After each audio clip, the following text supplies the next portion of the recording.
So today I'm performing a abdomen, musculoskeletal, and neuro exam. I have my patient Shannon, or can I ask your name and date of birth? Shannon, and 12/1/97.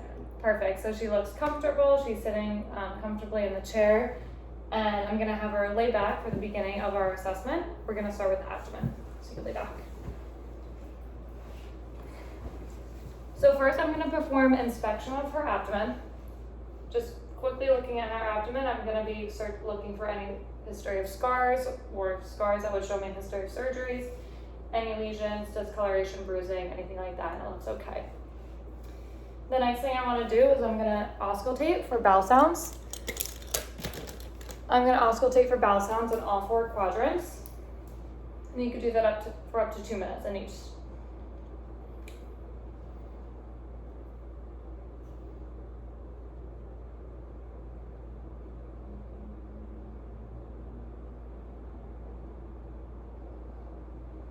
Alright, so I hear tinkling of her bowels, nothing too loud, and it's audible. I'm not going to do it in all 4 quadrants for the sake of time. I am going to listen for bruits. I'm going to first listen to her aorta, which is in the center above the umbilicus, the left and right renal artery, which is a little bit lower on either side, and then same thing with the iliac arteries. And I'm just going to listen to one side for the sake of time.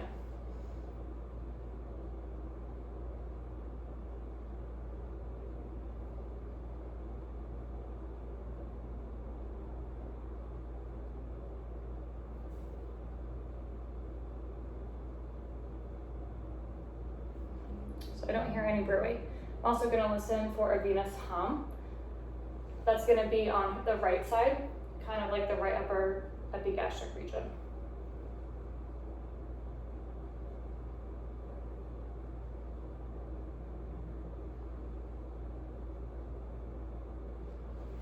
And I don't hear any venous hum there. Next, I'm going to perform percussion. So I'm going to go in all 4 quadrants. And it's tympanic in all 4 quadrants. Next, I'm going to test for the liver span, so I'm going to kind of go at the level of the umbilicus and up, and listen for that dull sound. So right there, and then I'm going to go down around like the 5th, 7th intercostal space. And I'm kind of just taking a look at that, and that was about 7 centimeters, which is normal. Anywhere between 6 and 12 is normal. I'm going to do the same thing on the other side for the spleen. And that is resonant, which is totally normal. I'm going to actually have the patient sit up and face away from me because I'm going to test for the CVA tenderness. So I'm going to go to that costovertebral angle. Put my hand flat and use my fist. Any tenderness? Any tenderness? No, okay, good. All right, so next we're gonna move down to palpation, so I'll have you lay down again. We're gonna start with light palpation, which is about 1 centimeter deep. All 4 quadrants. Any tenderness? That one. I'm gonna go a little bit deeper. I'm gonna feel for masses and do more tenderness, or feel for more tenderness.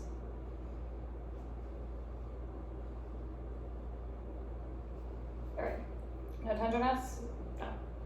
Now we're going to do rebound tenderness. I'm going to press deep and then release quickly. Any tenderness? And there's no guarding. Perfect. Now I'm going to test for liver tenderness. So I'm going to go underneath her right rib. Take a deep breath. All right, so when I did that, I pressed deep. She took a deep breath and she didn't stop her breath, so it tells me that there's no tenderness there.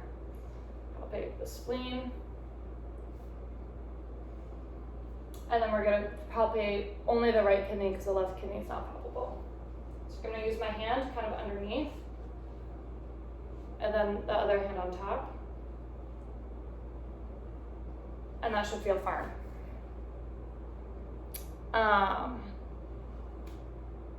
Next, I'm going to test for Murphy's sign. Actually, sorry, I already tested for Murphy's sign when she takes a deep breath. We'll do it one more time. All right, So there's no tenderness there.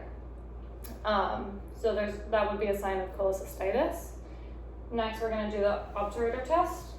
Take your leg up, and bend your knee, then we're gonna go over. Any pain there? Mm-mm. No. So if there was pain, that could be a sign of like pelvic inflammation. To the other side. It could also be a sign of cholecystitis, which doesn't seem to be. You can set up now. So we're going to move on to the musculoskeletal assessment. We're going to start with the upper extremities. So I'm just going to generally inspect. She looks symmetrical. Her clavicles look symmetrical. Shoulders look symmetrical. Now we're going to palpate along the clavicle border.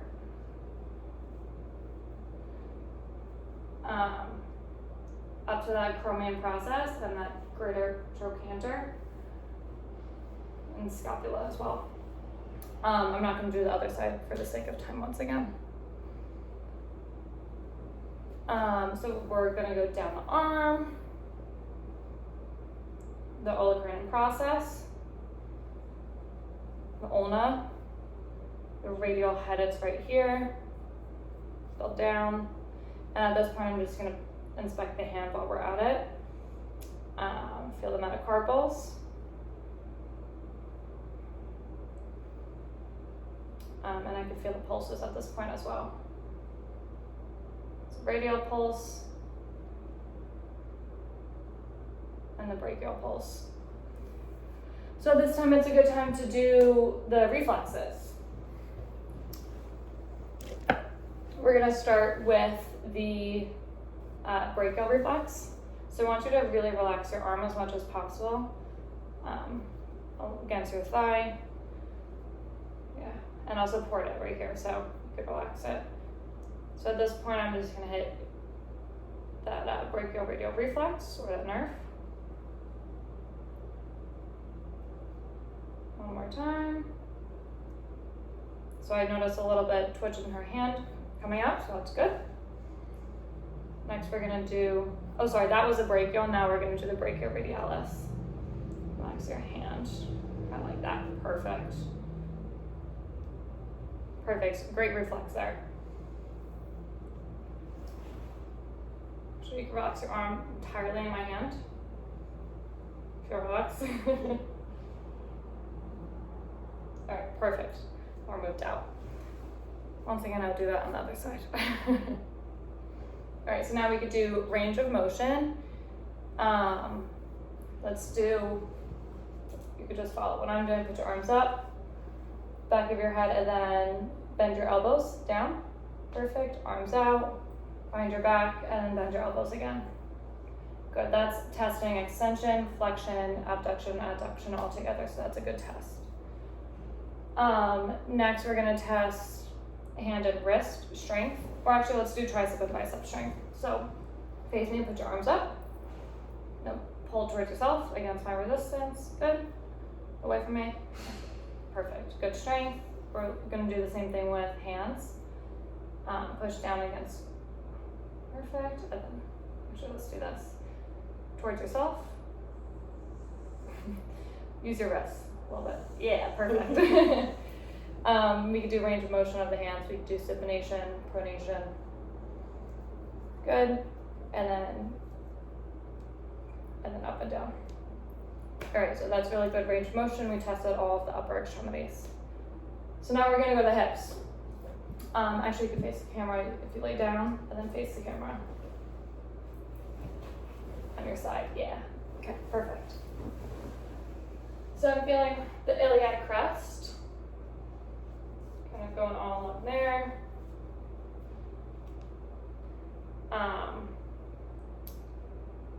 That sacroiliac joint, the greater trochanter, and I'm feeling any deformities there. And then I would do the other side if you lay flat on your back.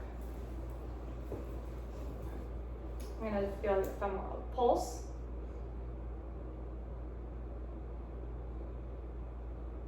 That's +2. And then you could, let's test your range of motion while you're laying down actually. Do a chest or knee to your chest. Same thing on the other side. And that's good range of motion. You can set up.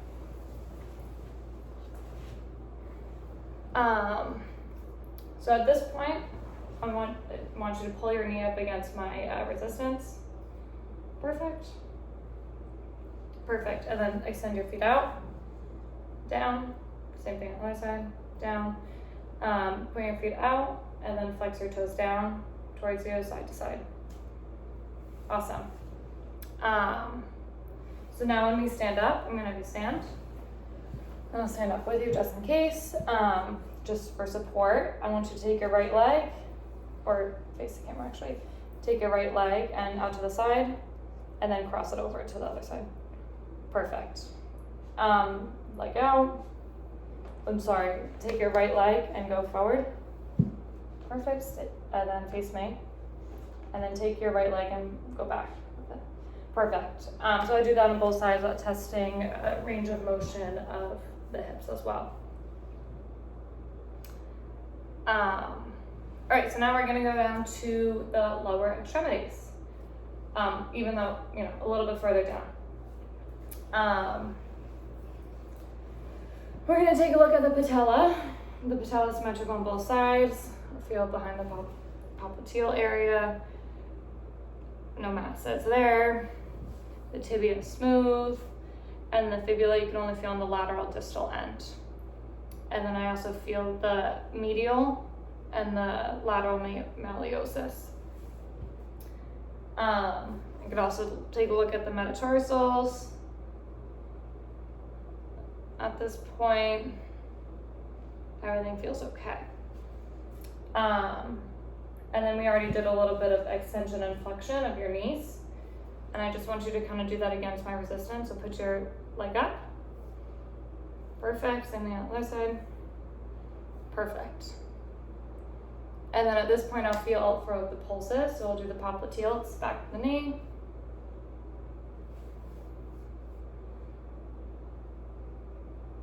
+2. The posterior tibialis, that's on the internal, you can't see, but it's on the medial side of like the ankle. So +2, and then the dorsalis pedis, which is on the top of the foot, which is +2. So the patellar reflex here is a little bit difficult because her leg we don't have a spot that's high enough where her leg can hang free. So I'm going to kind of support her thigh as much as possible. You can relax your leg. And then, perfect. And I'm going to go to the back of her, kind of where her Achilles is. And then at that point, I saw a little bit of a extension of her, or flexion of her foot. We could also do the plantar reflex. Sorry. So I'll take the, on the tip of my finger, stroke up, and then at that point I see the toes flare a little bit. The Binsky sign would be the toes flaring, curling forward, which is normal for anyone under 2 years old. All right, so you can face the door or the wall, and I'll inspect her spine. So generally inspecting, I'm looking for any kyphosis or lordosis, which I do not see. There's no weird curvature. I'm going to check for scoliosis as well. The spine is straight and I'm palpating all the way down. I don't feel any masses. Feel the spinal column there. And I'll have you stand up. And I'll stand up with you for support. Bend forward. At that point, I'm looking at the curvature of the spine. That's good. And bend backwards. Good range of motion. And then face the camera. Then you could go side to side. Yeah. Perfect. And then I'll have you twist. Perfect. So you can take a seat. One last thing for musculoskeletal, I'm realizing we forgot to do. We did the look up, look down? No. Yeah, so we're going to test the range of motion of your neck. So before I do that, I'm obviously inspecting and looking at the sternocleidomastoid muscle. There's no hypertrophy, nothing weird going on there. Want to look up for me? Down. Ear to your shoulder. Ear to your shoulder. and look behind. Perfect. Now I'm going to test your strength. Kind of turn your head against my resistance. Perfect. Perfect. Good strength of that sternocleidomastoid muscle there. A little out of order, but we got it. All right, so next we're going to move on to neuro. At this point, I'll ask a couple orientation questions. What's your name? Shannon. Date of birth? 12/1/97. Where are you? Hoboken, New Jersey. What year is it? 2023. What month is it? October. Okay, so she's oriented to time, person, and place. The cranial nerves is a good thing to integrate at this point. We did do the cranial nerves the last video. One that we didn't do would be cranial nerve 1, which is the olfactory nerve, and that would be testing her senses. So you could use a couple different pungent senses or smells and see if she's able to test them, distinguish them appropriately. Yeah, we pretty much did all of them in the last video. Okay. We're gonna test your RAM. So put your palms to the sky and then down and do that super fast. So at this point I'm testing it symmetrical. She's able to do it. She's also able to follow directions. We're gonna do the heel to shin test, which you can't really see on the camera. But I want you to take your heel and glide it up your shin, and she's able to do that without a problem. All right, then you could face me. So for this section of the test, I'm gonna have you close your eyes for the majority of it. So I'm gonna touch a couple of different spots on your body, and you tell me if it's the left or the right side. Right. Left. Right. Right. Left. Perfect. So that's an exteroceptive sensation, the left or right. We're also going to test superficial pain. So what do we have? We have a pen and we have a tissue. So I'm going to use the tip of the pen. You tell me if it's sharp or dull when I touch you. Sharp. Dull. Sharp. Dull. Dull. Perfect. We could also sense her or test her sensation of temperature. We could do hot and cold. We could do hot packs, cold packs, but we're not going to do that for the sake of time. So we're going to test your proprioception. So fingers out. I'm going to move your finger up and down, and then you tell me if it ends in the up or the down position. Up. Down. Up. Up. Perfect. So you could test a couple different fingers, and you could also test the toes as well. For that, we're going to use a tuning fork for the vibratory sensation. I'm going to also be holding the bottom of it so I can tell when the vibration stops. I want you to close your eyes and tell me if you feel the vibration.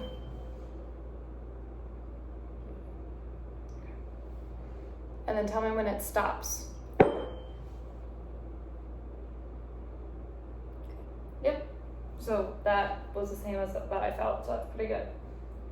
All right, so we're gonna test stereognosis, which is putting a familiar item in your palm, and you tell me what it is. So close your eyes. You feel round.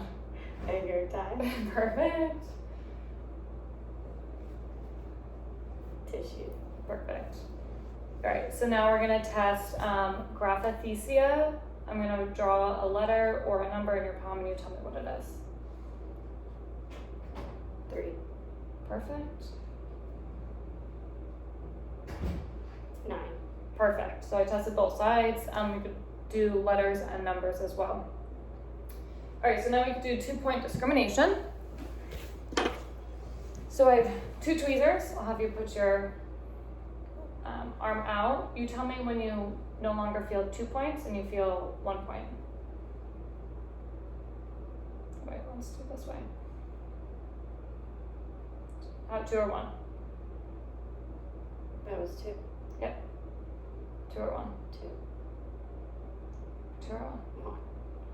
Alright, so that was about like a half an inch, which is totally normal for a sharp sensation. Alright, so now we're going to do the extinction test.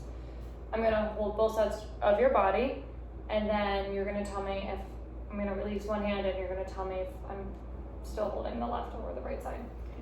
I'll do your forearms. Close your eyes. You're still on my right. Perfect. So you can do that a couple times on different parts of our body. All right, so now if we had time, I would, test her walking. I would have her walk in a straight line. I would have her walk on her toes. I would have her walk heel to toe, and make sure that, she's walking okay. But we do have time for the Romberg sign, which I'm gonna have you stand up. Your feet together and your arms at your side. Close your eyes. At this point, I'm watching to see if close your eyes. I'm watching to see if the patient's swaying at all, and there's no swaying. All right, and then you can put your arms out forward. Perfect. Close your eyes, and I'm testing to see if any of your arms drift, and still no swaying and no drifting. So that would be a pronator drift if she does have any swaying, which she doesn't. All right, so that concludes our abdomen, musculoskeletal, and neurological exam.